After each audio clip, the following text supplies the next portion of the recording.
இந்த வீடியோவில் நம்ம தமிழ்நாடு சீருடை பணியாளர் தேர்வாணையத்தோட 2ஆம் நிலை காவலர் சிறை காவலர் அந்த தேர்வுக்கான அப்ளிகேஷனை எப்படி ஃபில் பண்ணுறது அப்படின்றது தான் பார்க்க போகிறோம். ஃபர்ஸ்ட் ஆஃப் ஆல் நம்ம போன வீடியோவில் சொன்ன மாதிரி இந்த அப்ளிகேஷன்ஸ் வந்து போஸ்ட் ஆஃபீஸஸில் தான் கிடைக்கும்.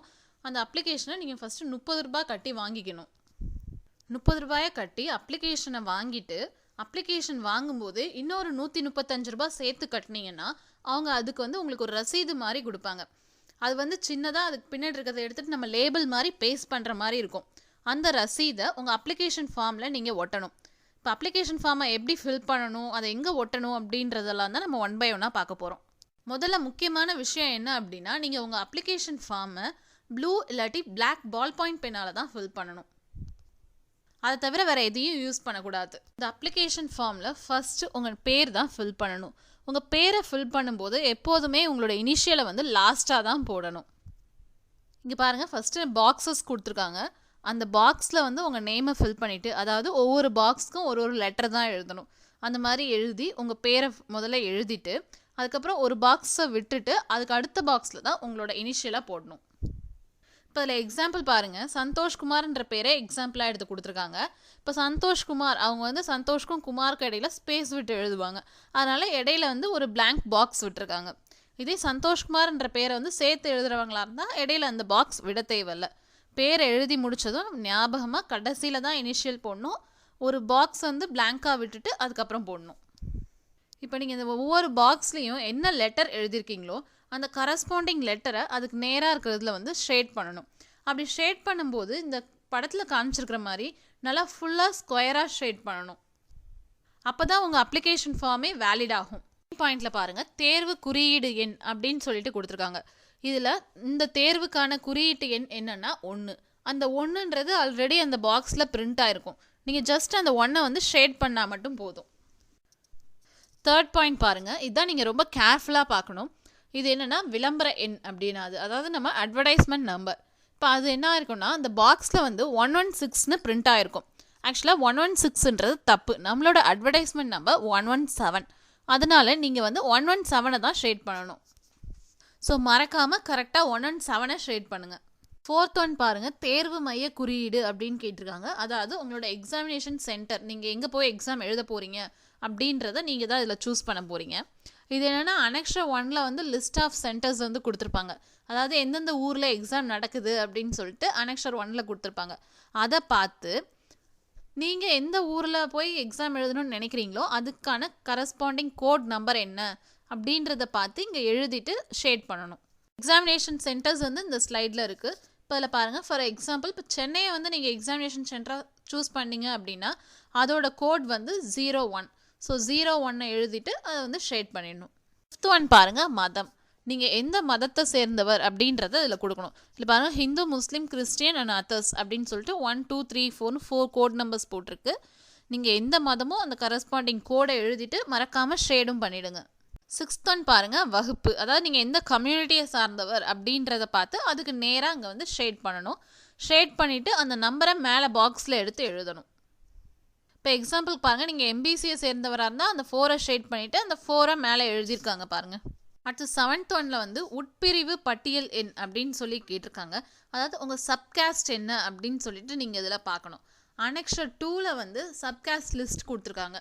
அண்ட் ஒவ்வொரு கேஸ்ட்டுக்கும் ஒரு கோட் நம்பரும் கொடுத்துருக்காங்க.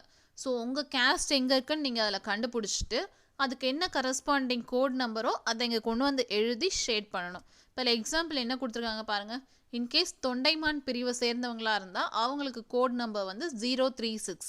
ஸோ 036 எழுதிட்டு கரஸ்பாண்டிங்காக 036ன்னு ஷேட் பண்ணணும். 8ல் உங்களோட டேட் ஆஃப் பர்த் கேட்டிருக்காங்க. டேட், மந்த், இயர் எழுதி அதே மாதிரி ஷேட் பண்ணிவிடுங்க. 9th பாயிண்ட் பாருங்கள், நீங்கள் வந்து முன்னாள் இராணுவத்தினரா அப்படின்னு கேட்டிருக்காங்க. ஸோ எஸ் அப்படின்னா நீங்கள் ஒய்யை போட்டுட்டு அந்த ஒய்யை ஷேட் பண்ணணும். இல்லை அப்படின்னா எண்ணை போட்டுட்டு அந்த எண்ணை ஷேட் பண்ணணும். ஓகே தானே? அடுத்து பாருங்கள், அந்த 9Aல நீங்கள் எவ்வளவு வருடங்கள் இராணுவத்தில் பணிபுரிஞ்சிருக்கீங்கன்னு 9Bல என்றைக்கு நீங்கள் இராணுவத்துலேருந்து டிஸ்சார்ஜ் ஆனீங்க அப்படின்னு சொல்லிட்டு கேட்டிருக்காங்க. அதை கரஸ்பாண்டிங் இது ஃபில் பண்ணிவிட்டு ஷேட் பண்ணிடணும். சிஎன்டியும் எக்ஸ் சர்வீஸ்மேன் ரிலேட்டடாக தான் கேட்டிருக்காங்க. 9Cல பாருங்கள், நீங்கள் வந்து இப்போ இராணுவத்துலேருந்து ரிட்டையர் ஆன பிறகு இப்போ கரண்ட்டாக ஏதாவது கவர்மெண்ட் ஜாபில் இருக்கீங்களா அப்படின்னு கேட்டிருக்காங்க. ஆமான்னா ஒய் போடுங்க, நோனா என் போடுங்க. போட்டு கரஸ்பாண்டிங் இதை ஷேட் பண்ணுங்கள். நெக்ஸ்ட் 9Dயில் இந்த எக்ஸாம் வந்து அப்ளை பண்ணுறதுக்கு லாஸ்ட் டேட் இருக்குல்ல, அதாவது 22/2/17, அதிலிருந்து 1 இயர்க்குள்ளே நீங்கள் வந்து இராணுவத்திலேருந்து ரிட்டையர் ஆக போகிறீங்களா அப்படின்னு சொல்லிட்டு கேட்குறாங்க. அதுக்கும் எஸ்ஸா நோவான்னு பார்த்து போட்டுருங்க. ஒன்றில் பாருங்கள், உங்களோட பாலினம் என்ன அப்படின்னு சொல்லிட்டு கேட்டிருக்காங்க. ஸோ நீங்கள் மேலாக இருந்தீங்க அப்படின்னா எம்னு எழுதி எம்மை ஷேட் பண்ணுங்கள். ஃபீமேலாக இருந்தால் எஃப்ஐ என்ட்ரு பண்ணிவிட்டு ஷேட் பண்ணுங்கள். இதே தேர்ட் ஜெண்டராக இருந்தால் டீன்னு எழுதிட்டு அந்த டீயை ஷர்ட் பண்ணிடணும். நெக்ஸ்ட் 11th பாயிண்ட்டில் நீங்கள் மேரிடா அப்படின்னு சொல்லிட்டு கேட்டிருக்காங்க. கேஸ் நீங்கள் மேரிடாக இருந்தீங்க அப்படின்னா ஒய்ன்னு போட்டுட்டு அந்த ஒய் ஷேட் பண்ணிவிடுங்க. இல்லை அப்படின்னா என் போட்டுட்டு என்ன ஷேட் பண்ணிவிடுங்க. அடுத்து நீங்கள் வந்து ஆதரவற்ற விதவையா அப்படின்னு கேட்டிருக்காங்க. அதுவும் எஸ்ஸா நோவான்னு பார்த்துட்டு போட்டுட்டு இந்த கரஸ்பாண்டிங் இதை ஷேட் பண்ணிவிடுங்க. 13th பாயிண்ட்டில் உங்களோட எஜுகேஷனல் குவாலிஃபிகேஷன் கேட்டிருக்காங்க. உங்களோட மேக்ஸிமம், அதாவது உங்களோட ஹையஸ்ட் எஜுகேஷன் குவாலிஃபிகேஷன் என்னவோ அதை வந்து நீங்கள் இங்கே ஷேட் பண்ண போகிறீங்க. ஸோ அந்த கரஸ்பாண்டிங் நம்பரை ஷேட் பண்ணிவிட்டு அதை அந்த பாக்ஸில் எடுத்து எழுதிடுங்க. 14th பயிற்று மொழி அப்படின்னு கேட்டிருக்காங்க. ஆக்சுவலாக இந்த எக்ஸாமுக்கு எஜுகேஷனல் குவாலிஃபிகேஷன் எஸ்எஸ்எல்சி தான். ஸோ நீங்கள் எஸ்எஸ்எல்சியை எந்த மீடியத்தில் படிச்சிங்க அப்படின்றத இங்கே ஷேட் பண்ணிவிட்டு அதை அந்த பாக்ஸில் எழுதிடணும். 1னா தமிழ், 2னா இங்கிலீஷ், அதர்ஸ்னா 3. இந்த 15th பாயிண்ட்டில் சில டீட்டெயில்ஸும் ஃபோட்டோவும் கேட்டிருக்காங்க. அதை நம்ம ஃபில் பண்ண போகிறோம்.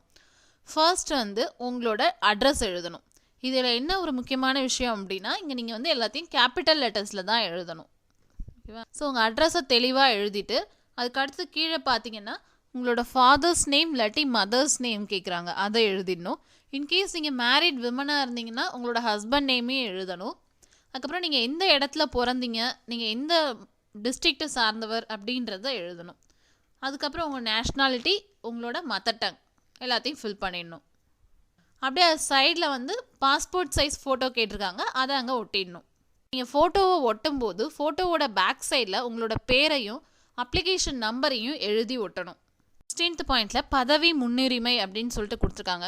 இப்போ இந்த எக்ஸாம் பார்த்தீங்கன்னா 4 பதவிகளுக்காக நடத்துகிறாங்க. அதாவது 2ஆம் நிலை காவலர்லேயே மாவட்ட மற்றும் மாநகர ஆயுதப்படைக்காகவும், தமிழ்நாடு சிறப்பு காவல் படைக்காகவும், சிறை காவலர், அதுக்கப்புறம் தீயணைப்புத்துறை, இந்த 4 துறையில் இருக்கிற 2ஆம் நிலை காவலர்களுக்காக தான் நடத்துகிறாங்க. ஸோ இதில் நீங்கள் எந்த துறையில் ஜாயின் பண்ணணும்னு ஆசைப்படுறீங்களோ அதை உங்களோட ஃபர்ஸ்ட் ப்ரிஃபரன்ஸாக கொடுக்கணும். அதை எப்படி என்ட்ரு பண்ணணும் அப்படின்னா, இங்கே ரெக்டாங்குலர் பாக்ஸில் 1 2 3 4ன்னு கொடுத்துருக்காங்கல்ல, அது வந்து உங்களோட போஸ்ட் ப்ரிஃபரன்ஸ். அதாவது இந்த ரெக்டாங்குலர் பாக்ஸில் இருக்கிற 1க்கு நேராக 1 2 3 4 4 நம்பர் கொடுத்துருக்காங்க. இதில் ஒவ்வொரு நம்பரும் ஒரு போஸ்ட்டை குறிக்கும். 1 அப்படின்னா ஏஆர்பிசி, 2 அப்படின்னா டிஎஸ்பிபிசி, 3 அப்படின்னா ஜெயில் வார்டன், 4 அப்படின்னா ஃபயர்மேன். ஸோ இப்போ ஃபார் எக்ஸாம்பிள் உங்களோட ஃபர்ஸ்ட் ப்ரிஃபரன்ஸ் ஃபயர்மேனாக இருந்தது அப்படின்னா இந்த 1ன்ற ரெக்டாங்குலர் பாக்ஸ் உள்ளே இருக்கிற அந்த 1க்கு நேராக 4 ஷேட் பண்ணணும். அடுத்து உங்களோட செகண்ட் ப்ரிஃபரன்ஸ் இன்கேஸ் சிறைத்துறையாக இருந்தது அப்படின்னா அதுக்கு நீங்கள் என்ன பண்ணணும் அப்படின்னா, அந்த ரெக்டாங்குலர் பாக்ஸில் செகண்ட் இருக்குல்ல, அதுக்கு நேராக இருக்கிற அந்த ரோவில் 3 வந்து ஷேட் பண்ணணும். அதே மாதிரி உங்களோட அடுத்தடுத்த போஸ்ட் ப்ரிஃபரன்ஸை தெளிவாக ஷேட் பண்ணுங்கள். 17th வந்து நீங்கள் ஸ்போர்ட்ஸ் கோட்டாவான்னு கேட்குறாங்க. எஸ்னா ஒயின் போட்டுட்டு ஷேட் பண்ணுங்கள், நோனா என்னன்னு போட்டு அதை ஷேட் பண்ணுங்கள். இன்கேஸ் நீங்கள் ஸ்போர்ட்ஸ் கோட்டாவாக இருந்தீங்க அப்படின்னா என்ன கேட்டகரி அப்படின்றதையும் அதில் போடணும். அடுத்து 18th பாருங்கள், நீங்கள் ஏஜ் ரிலாக்ஸேஷன் கேட்குறீங்களா அப்படின்னு கேட்குறாங்க. நீங்கள் ஏஜ் ரிலாக்ஸேஷன் கேட்டிங்க அப்படின்னா எஸ்ஸுக்கு ஒய் போட்டுட்டு அதை ஷேட் பண்ணுங்கள், இல்லைன்னா என் போட்டுட்டு அதை ஷேட் பண்ணுங்கள். இன்கேஸ் நீங்கள் ஒய் போட்டிருந்தீங்க அப்படின்னா எந்த கேட்டகரி கீழே நீங்கள் ஏஜ் ரிலாக்ஸேஷன் கிளைம் பண்ணுறீங்க அப்படின்றதையும் இங்கே என்ட்ரு பண்ணணும். அடுத்து நீங்கள் வசிக்கும் ஊரை பொறுத்து அது ரூரலா டவுனா சிட்டியா அப்படின்றத இங்கே என்ட்ரு பண்ணணும். ரூரல்னா 1னும், டவுன்னா 2னும், சிட்டினா 3னும் கொடுக்கணும். ஸோ எந்த நம்பர் எழுதுறீங்களோ அதை வந்து மறக்காமல் ஷேட் பண்ணிவிடுங்க. 20th பாருங்கள், நீங்கள் உங்களோட எஸ்எஸ்எல்சியில் அதாவது 10th ஸ்டாண்டர்டில் தமிழை ஒரு லாங்குவேஜாக படிச்சிருக்கீங்களா அப்படின்னு கேட்டிருக்காங்க. அதாவது நீங்கள் தமிழ் மீடியத்தில் படிச்சிருக்கீங்களான்னு கேட்கல, தமிழ் லாங்குவேஜ் உங்களுக்கு இருந்துதான்னு கேட்டிருக்காங்க. இருந்தது அப்படின்னா ஒய் போட்டுட்டு அந்த ஒய்யை ஷேட் பண்ணிவிடுங்க, இல்லைன்னா என் போட்டுட்டு அதை ஷேட் பண்ணிவிடுங்க. 21st களப்பணியாளரின் சார்ந்துள்ள வாரிசு அந்த கேட்டகரி கீழே நீங்கள் அப்ளை பண்ணுறீங்களான்னு கேட்டிருக்காங்க. ஸோ எஸ்ஆ நோவான்றதை போட்டுட்டு எஸ்ஆ இருந்ததுன்னா மறக்காமல் எந்த கேட்டகரின்றதையும் போட்டுருங்க. அடுத்து 22nd அமைச்சு பணியாளரின் சார்ந்துள்ள வாரிசு கேட்டகரியில் அப்ளை பண்ணுறீங்களான்னு கேட்குறாங்க. ஸோ இதுக்கும் எஸ்ஆ நோவான்னு போட்டு எஸ்ஆ இருந்தால் என்ன கேட்டகரின்னு போட்டுருணும். அதுக்கப்புறம் நீங்கள் கரண்ட்டாக கவர்மெண்ட் எம்ப்ளாயியா அப்படின்னு சொல்லி கேட்குறாங்க. ஸோ கவர்மெண்ட் எம்ப்ளாயியாக இருந்தீங்க அப்படின்னா ஒய் போட்டுட்டு அதை ஷேட் பண்ணுங்கள். இல்லை கவர்மெண்ட் ஜாப் எதுலேயும் இல்லைன்னா என் போட்டுட்டு அதை ஷேட் பண்ணுங்கள். இன்கேஸ் நீங்கள் ஒரு கவர்மெண்ட் எம்ப்ளாயியாக இருந்தால் நீங்கள் வந்து உங்கள் டிபார்ட்மெண்ட் இருந்து என்ஓசி வாங்கி அதை இதோட அட்டாச் பண்ணணும். ஸோ அப்படி என்ஓசி அட்டாச் பண்ணியிருக்கீங்களா இல்லையான்னு கேட்டிருக்காங்க. ஸோ அதுக்கும் எஸ்ஸா நோவான்னு பார்த்து போட்டுருங்க. அடுத்து 24th பாயிண்டில் தான் நீங்கள் அந்த 135 rupees பே பண்ணி ஒரு ஸ்லிப் வாங்கி வச்சுருப்பீங்கல்ல, அந்த டீட்டெயில்ஸை ஃபில் பண்ணி அந்த ஸ்லிப்பை வந்து பேஸ்ட் பண்ணணும். அடுத்து பாருங்கள், நீங்கள் அந்த அப்ளிகேஷன் ஃபார்மோட என்னென்ன சர்டிஃபிகேட்ஸ் வந்து என்க்ளோஸ் பண்ணணும் அப்படின்னு சொல்லிட்டு ஒரு லிஸ்ட்டே இருக்குது. இந்த லிஸ்ட்டில் எது எது உங்களுக்கு அப்ளிகபிளோ அதெல்லாம் மறக்காமல் என்க்ளோஸ் பண்ணிவிடுங்க. இன்கேஸ் நீங்கள் இந்த ஸ்டேஜில் என்க்ளோஸ் பண்ண மறந்து போய் பின்னாடி கிளைம் பண்ணிங்கன்னா கண்டிப்பாக அதை ஏற்றுக்க மாட்டாங்க. ஸோ என்னென்ன சர்டிஃபிகேட்ஸ் வச்சுருக்கீங்களோ அதெல்லாம் மறக்காமல் வச்சுருங்க. அண்ட் என்னென்ன சர்டிஃபிகேட்ஸ் வச்சுருக்கீங்களோ அந்த சர்டிஃபிகேட்ஸ்க்கு நேராக இருக்கிற பாக்ஸை வந்து ஷேட் பண்ணிடணும். இன்னொரு விஷயம் என்ன அப்படின்னா, சர்டிஃபிகேட்ஸ் வந்து செல்ஃப் அட்டஸ்டடாக இருக்கணும். அதாவது சர்டிஃபிகேட்டோட காப்பீஸ் தான் வைக்க போகிறீங்க, அந்த காப்பீஸை வந்து நீங்கள் செல்ஃப் அட்டஸ்டட் பண்ணியிருக்கணும். ஓகே, ஸோ அந்த சர்டிஃபிகேட்டோட ஜெராக்ஸ் காப்பியில் செல்ஃப் அட்டஸ்டட் அப்படின்னா என்னென்னா, ஜஸ்ட் நீங்கள் உங்களோட சைனை வந்து அந்த ஜெராக்ஸ் காப்பியில் போட்டிருக்கணும், அவ்வளோதான். அந்த என்க்ளோஷர்ஸாக இருக்கிற சர்டிஃபிகேட்ஸை மட்டும் நீங்கள் வந்து ஒரு நூலில் கட்டி உங்களோட அப்ளிகேஷன் ஃபார்மோட சேர்த்து வச்சு அனுப்பணும். அப்ளிகேஷன் ஃபார்மையும் சேர்த்து கட்டிடாதீங்க, அப்ளிகேஷன் ஃபார்ம் தனியாக இருக்கணும், என்க்ளோஷர்ஸ் மட்டும் தனியாக கட்டியிருக்கணும். எக்காரணத்தை முன்னிட்டு எந்த ஒரு ஒரிஜினல் சர்டிஃபிகேட்ஸையும் அனுப்பாதீங்க, ஜெராக்ஸ் காப்பி மட்டும்தான் நீங்கள் சைன் பண்ணி அனுப்பணும். 26th பாருங்கள், உங்கள் மீது வந்து குற்றவியல் வழக்கு பதிவு செய்யப்பட்டுள்ளதான்னு கேட்குறாங்க. ஸோ எஸ்ஸா நோவான்னு பார்த்து போட்டுருங்க. இன்கேஸ் உங்கள் மேலே எதுவும் கேஸ் இருந்தது அப்படின்னா அந்த கேஸ் டீட்டெயில்ஸ் இங்கே கொடுக்கணும். நெக்ஸ்ட் 27th பாயிண்டில் நீங்கள் ஆல்ரெடி இந்த எம்ப்ளாய்மெண்ட் பற்றி அந்த டீட்டெயில்ஸ் கொடுக்கணும். 28th பாயிண்டில் ஆல்ரெடி இந்த தமிழ்நாடு சீருடை பணியாளர் தேர்வாணையத்தோட ஏதாவது எக்ஸாம்ஸ் வந்து பார்ட்டிசிபேட் பண்ணியிருக்கீங்களா, ஏதாவது உடல் திறன் தேர்வில் வந்து கலந்துட்டுருக்கீங்களா அப்படின்றத எழுதி அதோட டீட்டெயில்ஸ் எழுதணும். நெக்ஸ்ட் 29th உங்களோட 2 ஐடென்டிஃபிகேஷன் மார்க்ஸ் எழுதணும். இப்போ அதில் வந்து நீங்கள் மச்சமோ தழும்போ ஏதோ ஒன்று எழுதலாம். அதில் என்ன ஒன்று முக்கியம் அப்படின்னா, இப்போ நீங்கள் உங்களோட ஸ்கூல் டிசி அதிலலாம் ஒரு 2 மார்க் எழுதியிருப்பாங்க, அது என்னவோ அதே தான் இதில் எழுதணும். ஸோ எதுவும் புதுசாக எழுதாமல் அதில் இருக்கிறதே எழுதுங்க. நெக்ஸ்ட் வந்து உங்களோட மொபைல் நம்பரும் இமெயில் ஐடியும் கேட்டிருக்காங்க, கரெக்டாக அதை ஃபில் பண்ணிவிடுங்க. ஃபைனலாக நீங்கள் மறக்காமல் செய்ய வேண்டிய ஒரு விஷயம் என்னென்னா, அந்த அப்ளிகேஷனில் உங்களோட சைனை பண்ணிடணும். எங்கேயாவது சைன் பண்ணாமல் மறந்து போய் அனுப்பிச்சிட்டிங்க அப்படின்னா உங்களோட அப்ளிகேஷனை வந்து அவங்க ஏற்றுக்க மாட்டாங்க. அப்ளிகேஷனை ஃபில் பண்ணிவிட்டு ஒரு தடவைக்கு 2 தடவை நல்லா செக் பண்ணிவிட்டு அதுக்கப்புறமா அனுப்புங்க.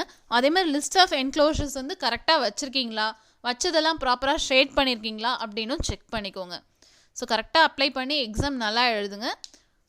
அவுட்டர் கவரோட மேலே வந்து இந்த மாதிரி தான் இருக்கும். இதில் நீங்கள் பாருங்கள் என்னென்ன ஃபில் பண்ணணும் அப்படின்னா, தேர்வு மைய குறியீட்டு எண், அதாவது நீங்கள் எந்த எக்ஸாமினேஷன் சென்டர் ஆஃப் பண்ணியிருக்கீங்கன்னு சொல்லி உங்கள் அப்ளிகேஷன் ஃபார்மில் ஆல்ரெடி ஃபில்அப் பண்ணியிருப்பீங்க, அதை எழுத்து தனியாக எழுதி வச்சுக்கோங்க, அதை வந்து இங்கே ஃபில் பண்ணணும். அதுக்கப்புறம் இந்த எக்ஸாமோட பேர், விளம்பர எண் அதெல்லாம் இங்கே ஃபில்அப் பண்ணிவிட்டு நீங்கள் வந்து ஆணா பெண்ணா 3ஆம் பாலினமா அப்படின்றத வந்து டிக் பண்ணிவிடுங்க. அதுக்கப்புறம் உங்களோட ஃப்ரம் அட்ரஸ் இங்கே எழுதிடுங்க. டூ அட்ரஸ் வந்து அதிலே எழுதியிருக்கும், அதனால் ப்ராப்ளம் இல்லை, நீங்கள் அப்படியே அனுப்பிச்சிடலாம். நீங்கள் நல்லா ஞாபகம் வச்சுக்க வேண்டிய விஷயம் என்னென்னா, எதுலேயுமே ஸ்டாப்லர் அடிக்கக்கூடாது. உங்கள் அப்ளிகேஷன் ஃபார்ம் மட்டும் தனியாக இன்னர் கவரில் தான் போடணும். அதை வந்து இந்த சர்டிஃபிகேட் காப்பீஸோடு சேர்த்து கட்டக்கூடாது.